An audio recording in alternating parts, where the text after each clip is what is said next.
जी हाँ भाइयों, ग्राम कचहरी मुड़िया से भावी संघर्षशील एवं ईमानदार प्रत्याशी श्री उदय सिंह जी, जिनको भूलना नहीं है मेरे भाइयों।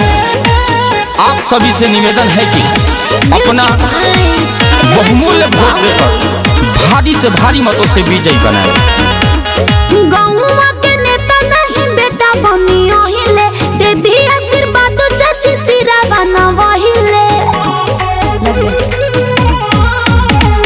गौवा के नेता नहीं बेटा बनियो हिले, दे दी आशीर्वाद चाची सिरा बनवा हिले। तो चलो सपना अब की पुराई देना ए चाची हो उदय सिंह के जीतावे के ए चाची हो नहीं के सरपंच बनावे के हमारा नेता कैसा हो उदय सिंह जैसा हो, हमारा नेता कैसा हो उदय सिंह जैसा हो।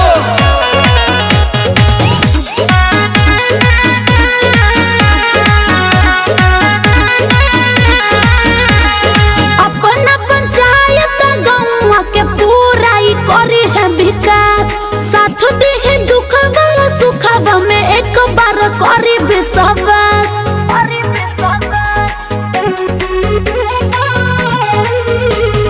अपना पंचायत गौवा के पूरा ही करी है विकास, साथ दी है दुखवा सुखवा में एक बार करी विश्वास।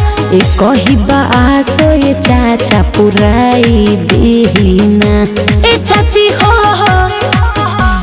उदय सिंह के जीतावे के ए चाची हो नहीं के सरपंच बनावे के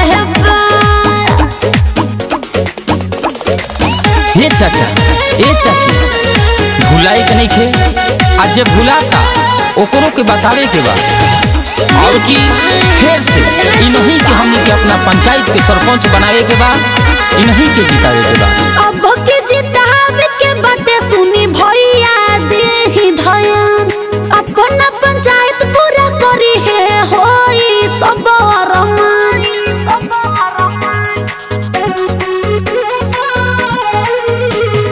अब के जितावे के बाटे सुनी भैया देही धयान, अपना पंचायत के पूरा करी है सब अरमान। जीत के महला फिर पहिनाई देना ए भाभी हो उदय सिंह के जीतावे के ए भाभी हो